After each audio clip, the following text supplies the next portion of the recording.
Hello students, welcome back to Learn from Home classes with Deepak Chaubey. So today we will continue class 10 chemistry and the chapter is acid, bases and salt.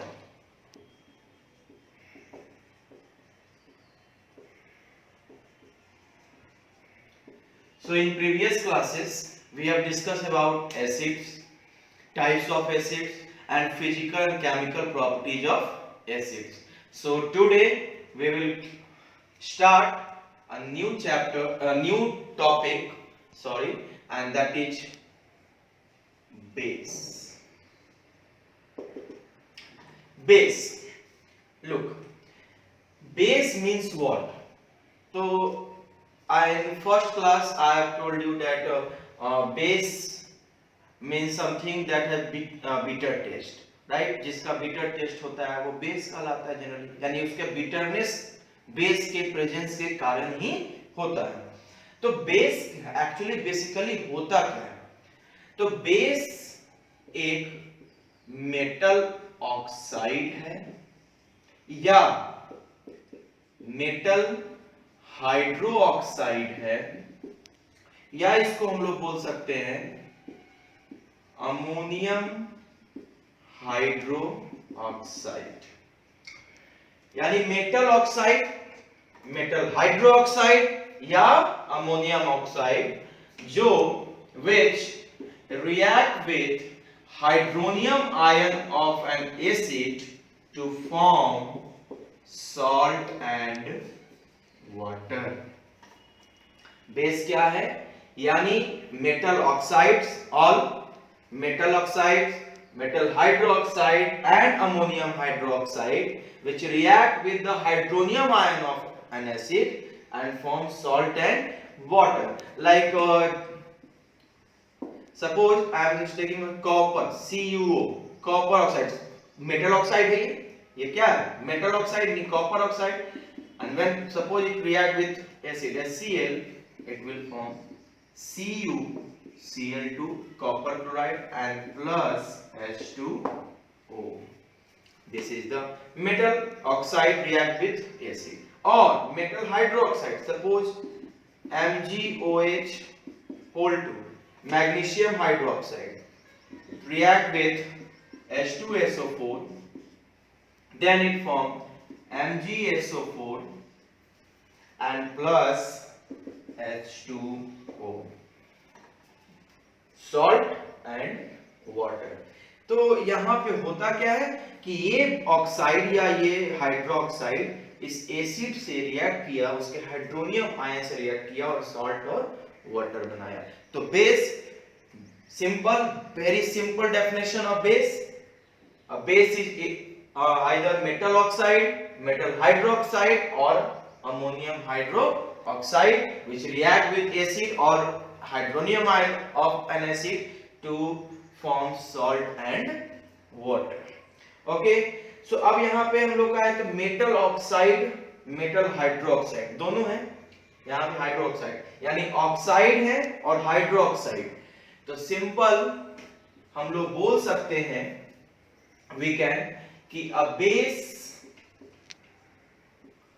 had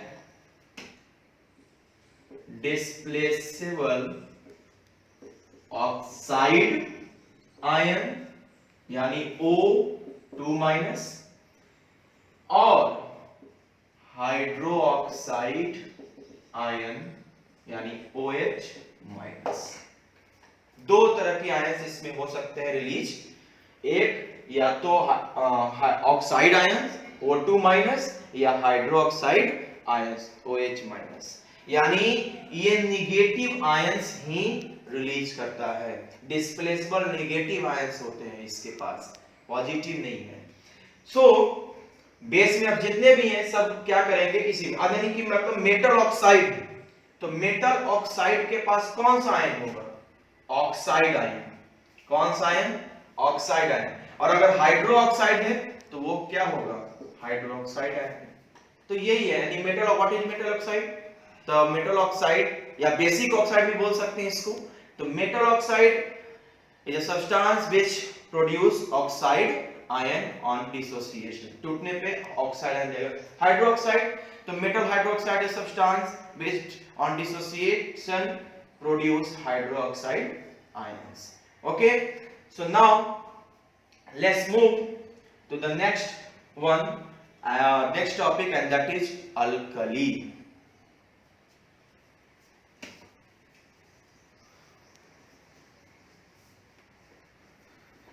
So our next topic is alkali. Alkali, look, alkali क्या है? ये एक base ही है, this is base. Okay, तो an alkali is a metal hydroxide, या इसको basic hydroxide भी बोल सकते हैं। Metal hydroxide which dissolved in water,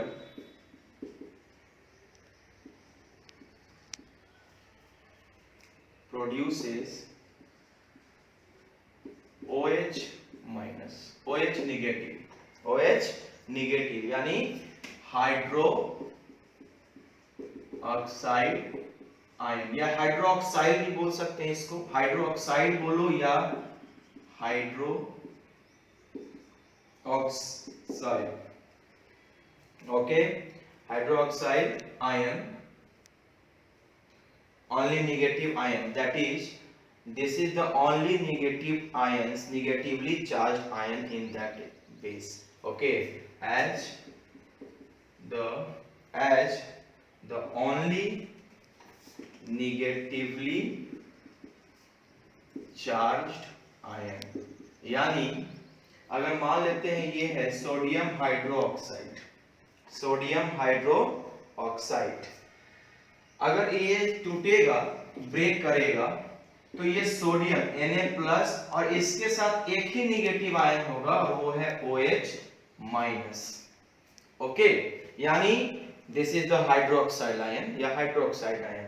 तो वो सारे बेस, वो सारे मेटल हाइड्रोक्साइड जो वाटर में डिसॉल्व होके OH आयन प्रोड्यूस करते हैं वो अल्कली कहलाते हैं।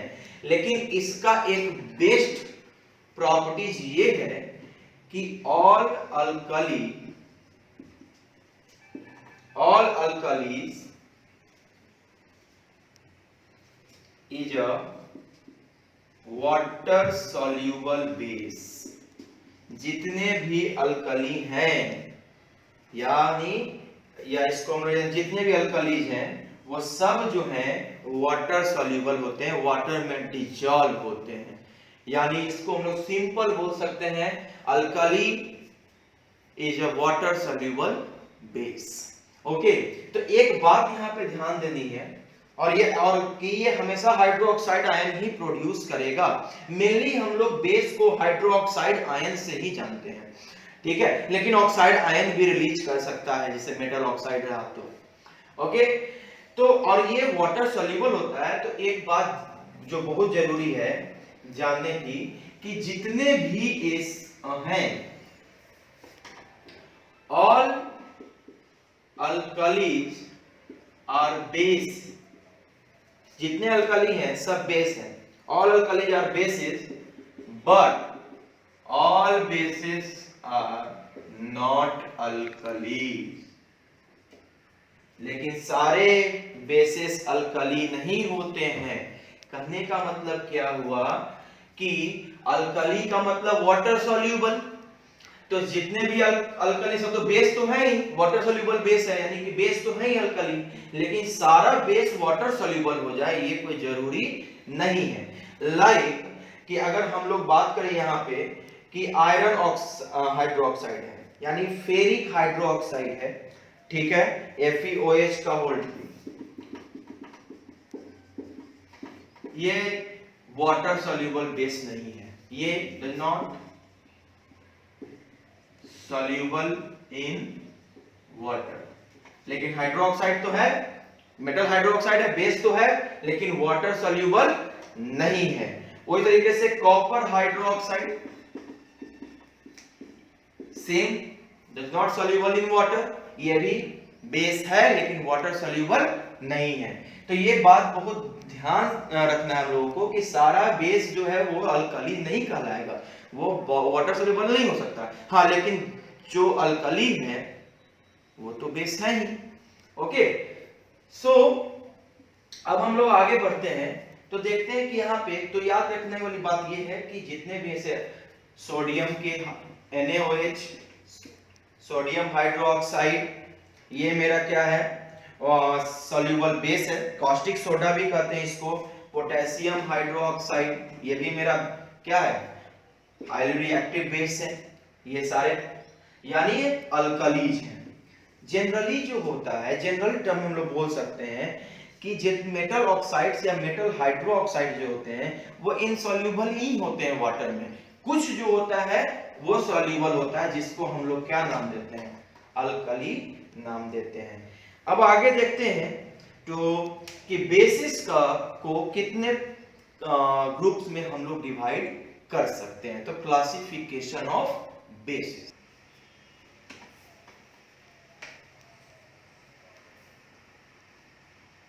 Classification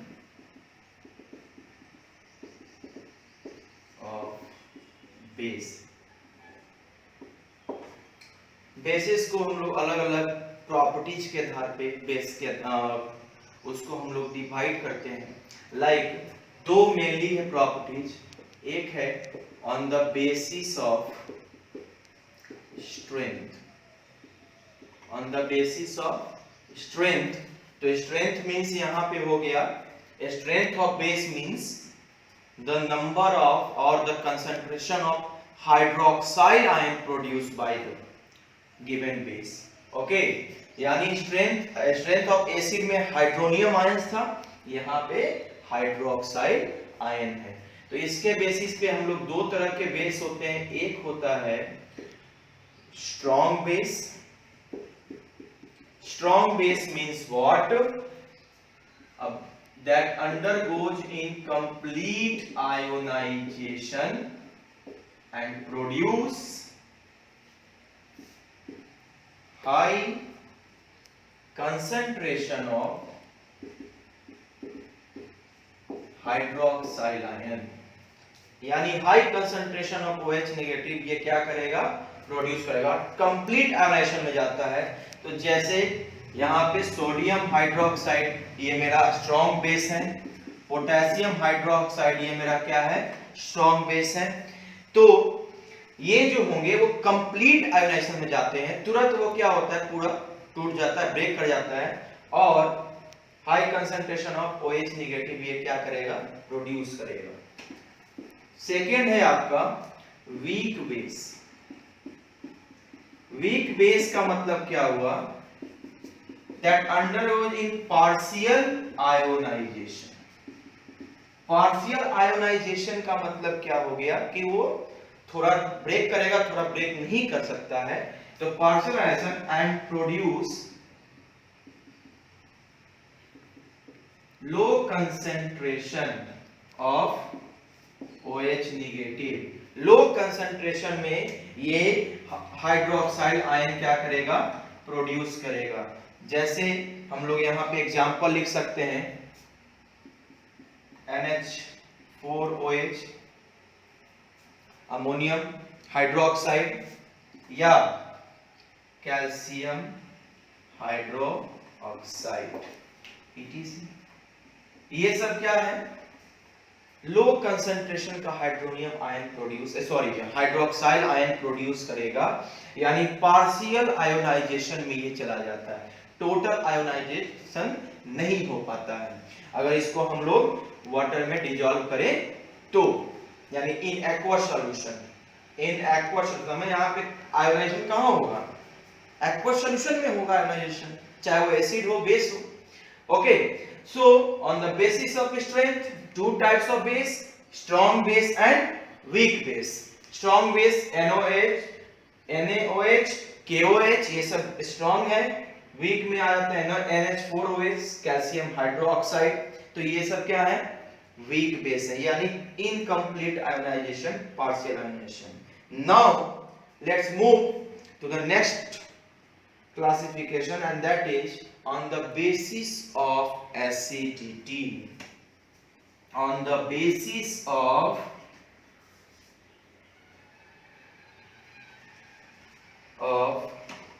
acidity. Acidity means what? याद कीजिए, बेस एसिड में बेसिसिटी था, यानी नंबर ऑफ हाइड्रोनियम आयन पर मॉलिक्यूल। यहां पे है acidity means number of hydroxide ion पर मॉलिक्यूल ऑफ बेस, यानी बेस के एक मॉलिक्यूल में जितना हाइड्रोक्साइड आयन प्रोड्यूस हो रहा है उसको हम लोग कहते हैं base acidity. Okay, so number of hydroxide ions पर molecule. So on the basis of as acidity, bases are classified into three groups: monoacidic base, mono यानी one OH negative पर मॉलिक्यूल, एक ही, यानी उसके पास एक ही डिस्प्लेसेबल हाइड्रोक्साइड आयन होगा, one डिस्प्लेसेबल hydroxide. जैसे like example KOH एक ही है, NaOH only one, NH4OH only one, यानी एक ही डिस्प्लेसेबल हाइड्रोक्साइड आयंस है।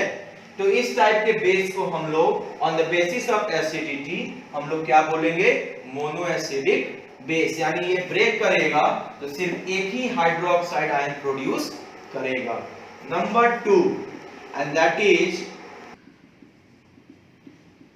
diacidic base। इसका मतलब डाई मतलब 2, it means 2 OH negative per molecule, 2 hydroxide.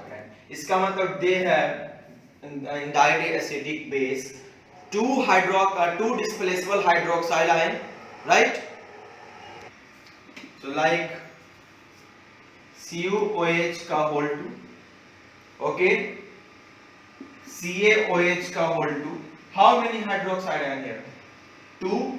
So they have 2 displaceable hydroxide ion. It means 2 hydroxide ion per molecule. When we dissolve this base in water, we get 2 hydroxide ions. So this is called diacidic base. And number C and third, that is triacidic base. Tri means 3 OH negative per molecule. 3 hydroxyl ion per it, they have 3 displaceable hydroxide ion like Fe OH का whole 3, okay, like AlOH का whole 3. This is what? Here 3 displaceable hydroxide ion, so they are called triacidic base. So student, on the basis acidity means number of hydroxide ion per molecule of the given base, and on the basis of acidity there are 3 types of base: mono, di and tri. Mono means 1 displaceable hydroxide ion, di 2 displaceable hydroxide ion, tri 3 displaceable hydroxide ion. So in today's class we have discussed about base, that is metal oxide, metal hydroxide or ammonium hydroxide, whatever you can take. When they react with acid or hydronium ion of acid, they produce salt and water. One very important type of base, that is water soluble, and they are called alkalis. And that one thing more, all bases are not alkali, but all alkalis are bases. One thing also, when acid react with base or when bases react with acid, it forms salt and water only, not other any elements or other compound, only salt and water. And classification of base on the basis of strength: 2, strong and weak; on the basis of acidity, 3. So in next class we will discuss about physical and chemical properties of bases. If you have any problem, if any question, you can ask me in the inbox. Thank you.